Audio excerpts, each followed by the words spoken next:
अस्सलाम वालेकुम dear students, this is sir Naveed Iqbal और हम लोग चैप्टर नंबर 2 काइनेमेटिक्स 9 क्लास के न्यूमेरिकल कर रहे हैं। और आपके पास वर्क एग्जाम्पल नंबर 4 है। और क्या लिखा हुआ है, जरा चेक करते हैं। लिखा हुआ है a motorcycle is moving along a straight path. एक मोटरसाइकिलिस्ट है जो कि एक स्ट्रेट पाथ पे चल रहा है।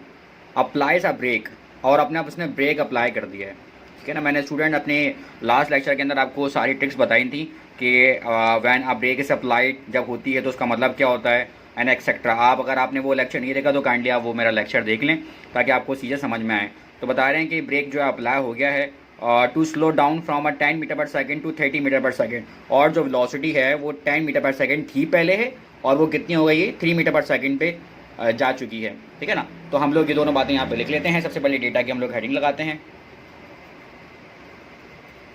ठीक है। और आपके पास क्या क्या गिवन है, आपके पास इनिशियल वेलोसिटी आ गई है। और इनिशियल वेलोसिटी आपके पास क्या है, v i is equal to आपके पास क्या है 10 मीटर पर सेकेंड। और वी एफ आपके पास क्या हो गया, और वी एफ आपके पास हो गया है 3 मीटर पर सेकेंड। के पहले उसकी वेलोसिटी कितनी थी, वो थी 10 मीटर पर सेकेंड, और फिर वो कितनी हो गई है 3 मीटर पर सेकेंड हो गई है। और वो कितनी देर में हो गई है 5 सेकेंड के अंदर। टाइम आपके पास किस में दिया हुआ है, सेकंड में दिया हुआ है, तो हम लोग कन्वर्ट नहीं करवाएंगे। अगर आपके पास मिनट या आर में होता तो आप लोग कन्वर्ट करवाते। और आपको मालूम क्या करना है, आपको एस्केलेरेशन जो है वो मालूम करनी है। आप रिक्वायर्ड की हेडिंग भी लगा सकते हैं कि रिक्वायर्ड की हेडिंग लगाई आपने, और आपको एस्केलेशन जो है वो फाइंड आउट करनी है।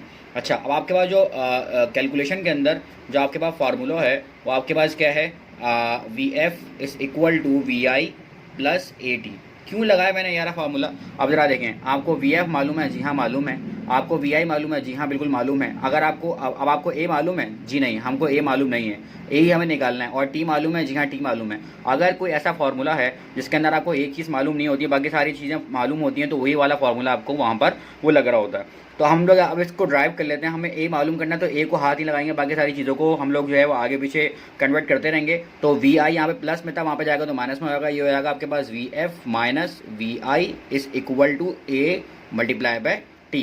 अब टी को हमें अकेला छोड़ना है, तो टी को हम लोग ए को हमें अकेला छोड़ना है तो ए को यहीं पर रहने देंगे। और टी जो था वो मल्टीप्लाई में था, नीचे आने के बाद क्या हो जाएगा, वो डिवाइड में हो जाएगा। और हमारे पास क्या हो जाएगा, v f minus v i divide by t is equal to a. ये आपके पास जो है वो फार्मूला ड्राइव हो गया। और अब क्या हो गया भाई, ए इस इक्वल टू वी एफ आपके पास कितना हो गया भाई, वो आपके पास हो गया 3। वी आई आपके पास क्या है, वो आपके पास है 10। और आपके पास टी कितना है आपके पास, वो है आपके पास 5। ठीक है ना। अब आपने इन सारी चीज़ों को कैलकुलेशन करनी है। तो जब कैलकुलेशन करेंगे तो क्या हो गया आपके पास कि 3 में से 10 गए तो कितना हो गया भाई, -7 ऊपर आ जाएगा, और नीचे क्या आ गया आपके पास 5। -7 को जब आपने डिवाइड करवाया 5 से, तो आपके पास क्या हो गया भाई, ये हो गया आपके पास -1.4 मीटर पर सेकेंड स्क्वायर। अच्छा, आपके पास एस्केलेशन जो है वो माइनस में आई है। तो एस्केलेशन जब आपके पास एस्केलेशन जो है वो आपके पास वो माइनस में आई है, एस्केलेशन जब वो माइनस में आई है तो ये एस्केलेशन जो है वो डीक्लेरेशन हो गई है। आप यहाँ पर लिख भी सकते हैं कि द नेगेटिव साइन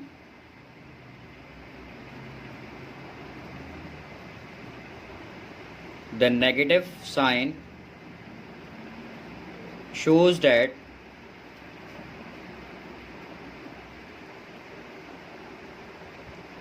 retardation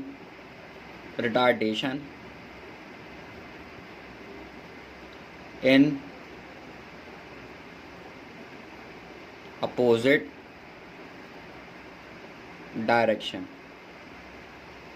ठीक है ना। और ये जो है वो माइनस में आई है तो उसको हम लोग क्या बोलते हैं, डीक्लेरेशन। ठीक है।